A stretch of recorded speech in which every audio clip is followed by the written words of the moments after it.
Hallelujah, praise the Lord. मसीह में आप सबकी सलामती हो। तो आज इस टॉपिक पे हम बात करेंगे वो है शोहर और बीवी के बारे में।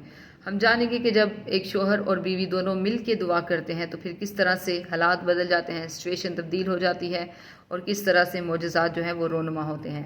और जब एक हस्बैंड वाइफ मिल के दुआ नहीं करते तो किस तरह से शैतान जो है वो उनकी ज़िंदगी में काम करता है, उनको तोड़ता मरोड़ता, उनकी ज़िंदगी में लड़ाई झगड़े पैदा करता और उनकी ज़िंदगी में जुदाई डालने की कोशिश करता है।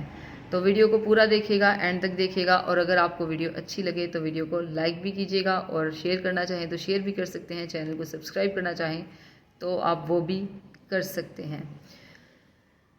इब्लीस की सबसे बड़ी चाल जो है वो शोहर और बीवी को जुदा करना है, ना सिर्फ जज्बाती तौर पर बल्कि रूहानी तौर पर भी, क्योंकि शैतान जो है वो बागे अदन ही से जो खुदा ने पहला रिश्ता इस दुनिया में बनाया वो मियाँ बीवी का रिश्ता था, आदम और हवा का रिश्ता था।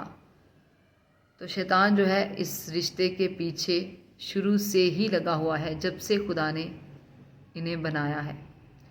और शैतान किसी ना किसी तरीके से काम करना चाहता है इनकी ज़िंदगी में, ताकि किसी ना किसी तरीके से किसी ना किसी तरह के हरबे को अपना के वो मियाँ बीवी के रिश्ते में जुदाई को पैदा करे।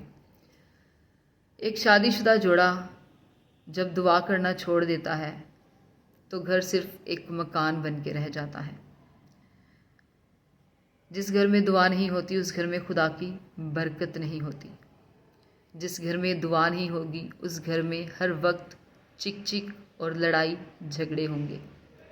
जिस घर में दुआ नहीं होगी उस घर में हमेशा ना इत्तफाकियाँ रहेंगी।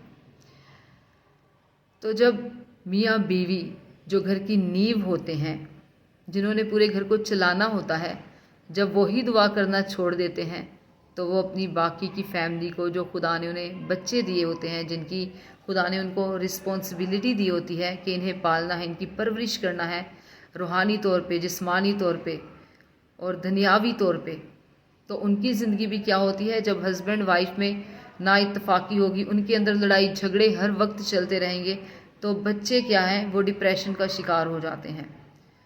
तो वो चीज़ें जो है वो बच्चों में कन्वर्ट हो रही होती हैं, जिसकी वजह से ना सिर्फ मियाँ बीवी का रिश्ता कमज़ोर हो रहा होता है, बल्कि जिन बच्चों की परवरिश का ज़िम्मा खुदा ने दिया होता है वो बच्चे मेंटली तौर पे, फिज़िकली तौर पे भी कमज़ोर हो रहे होते हैं।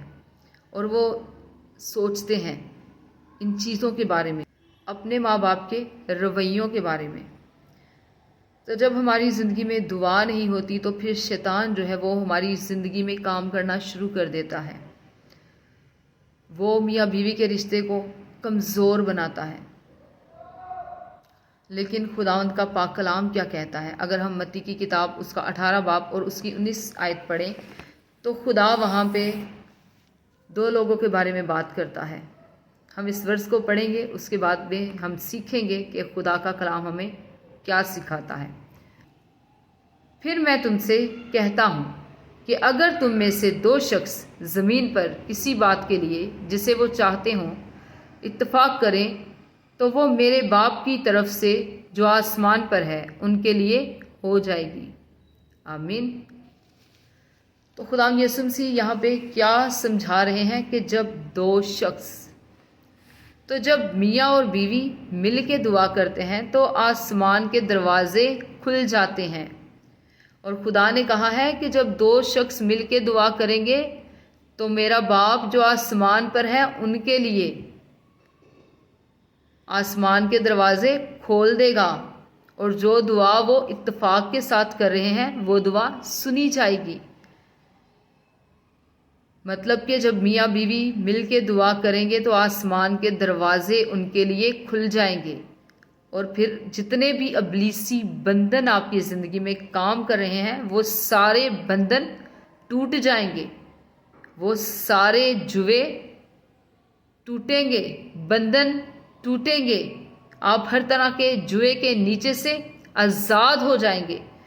कोई भी भारी बोझ आपके ऊपर नहीं रहेगा, ना डिप्रेशन का, ना लड़ाई झगड़े का, ना दुनिया की फिक्रों का। अगर आप अपना जुआ उतारना चाहते हैं, अगर आप अपना बोझ उतारना चाहते हैं تو خداوند کی حضوری میں دونوں نے مل کے دعا کرنی ہے، خداوند کی حضوری میں دونوں نے مل کے بیٹھنا ہے، کیونکہ جب آپ مل کے دعا کرو گے تو ایک ساتھ کی گئی دعا جو ہے وہ معجزات لا سکتی ہے۔ آمین۔ تو کبھی کبھی ایسا ہوتا ہے کہ ہمارا دل جو ہے وہ دعا کرنے کو نہیں کرتا، ہمارا دل جو ہے وہ خدا کی حضوری میں بیٹھنے کو نہیں کرتا، لیکن ایک بات آپ نے ہمیشہ یاد رکھنی ہے کہ اس زمین پہ رہتے ہوئے دعا ہی سب سے بڑا ہتھیار ہے جو آسمان کو آپ کے لیے کھول سکتا ہے۔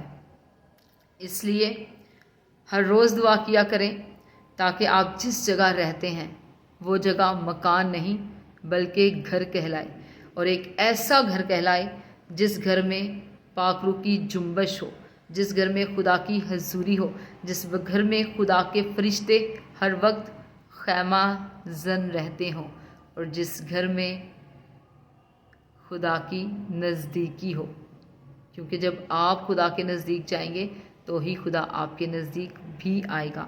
تو جب میاں بیوی دونوں مل کے دعا کرتے ہیں تو ہر طرح کے بندھن ٹوٹتے ہیں، ہر طرح کے جوئے کے نیچے سے آپ آزاد ہوتے ہیں، خدا آپ کے سارے بوجھوں کو اٹھا لیتا ہے، کیونکہ وہ کہتا ہے کہ اپنی فکریں مجھے دے دو کیونکہ مجھے تمہاری فکر ہے، اپنا بوجھ مجھے دے دو اور میرا بوجھ تم لے لو، کیونکہ میرا بوجھ ہلکا اور میرا جوا ملائم ہے۔ خدا آپ کے سارے بوجھوں کو لے کے، آپ کے سارے جوؤں کو لے کے آپ کو ہر طرح کے لڑائی جھگڑے سے، ہر طرح کے بندھن سے آزاد کرنا چاہتا ہے۔ تو اگر آپ کی زندگی میں دعا نہیں ہے، اگر آپ دونوں میاں بیوی مل کے دعا نہیں کرتے، تو آج ہی ایک دوسرے کا ہاتھ پکڑیں، کیونکہ اس ہاتھ کو خدا نے جوڑا ہے، اس ہاتھ کو کسی انسان نے نہیں جوڑا، یہ رشتہ خدا نے جوڑا ہے، اور کلام میں لکھا ہوا ہے کہ جسے خدا نے جوڑا ہے آدمی اسے جدا نہ کرے۔ تو یہ رشتہ جو ہے یہ خدا کا بنایا ہوا ہے، یہ بندھن جو ہے یہ خدا کا جوڑا ہوا ہے، اور انسان اسے اپنے طور سے نہ ہی تو توڑ سکتا ہے اور نہ ہی جدا کر سکتا ہے۔ آمین۔ تو ہمیشہ خدا ان کی حضوری میں جھکیں، ایک دوسرے کے ساتھ مل کے دعا کریں۔ اور آج اگر آپ کی زندگی میں کسی قسم کی کوئی بھی ناراضگی چل رہی ہے، کسی بھی وجہ سے، چاہے سچویشن کوئی بھی ہو، آپ نے ایک دوسرے کو سوری بولنا ہے اور ایک دوسرے کا ہاتھ پکڑنا ہے اور کہنا ہے ایک دوسرے سے کہ آؤ ہم مل کے خداوند کی حضوری میں بیٹھیں، دعا کریں، اور اپنی پچھلی زندگی کو بھول کے، جو لڑائی جھگڑوں میں گزری اسے بھول کے ہم خداوند سے دعا کریں اور خداوند سے کہیں کہ خداوند ہمیں نیا بنا دے، ہماری سوچوں کو نیا بنا دے، ہمارے دل کے خیالوں کو نیا بنا دے۔ خداوند ہم گھٹتے جائیں اور تو ہم میں بڑھتا جائے۔ خداوند سے کہیے کہ خداوند ہمارے رشتے کو ہمیشہ قائم اور دائم رکھ، یہ بندھن جو تو نے جوڑا ہے، یہ رشتہ جو تو نے جوڑا ہے، اسے ابلیس اگر چاہے تو وہ چاہ کے بھی اسے کبھی توڑنے نہ پائے۔ اتنا پیار میاں بیوی میں ہونا چاہیے کہ ابلیس چاہ کے بھی آپ کے رشتے میں کام نہ کرنے پائے، آپ کے رشتے کو کبھی توڑ نہ پائے۔ اتنا ایک دوسرے پہ بھروسہ ہونا چاہیے کہ وہ اگر آپ کی زندگی میں کبھی شک کو بھی لانے کی کوشش کرے تو اس شک کی بھی جگہ نہ بچے، بلکہ آپ خدا کے کلام کے وسیلہ سے ابلیس پہ غالب آؤ اور اپنے رشتے کو خداوند کے زور سے، خداوند کی قوت سے، خداوند کی طاقت سے بچا کے رکھو، کیونکہ جو خدا سے دعا کرتے ہیں خدا ان کی طرف ہوتا ہے، خدا ان کے ساتھ ہوتا ہے اور خدا ان کی مدد کرتا ہے۔ آمین۔ God bless you. خدا آپ کو برکت دے۔ آمین۔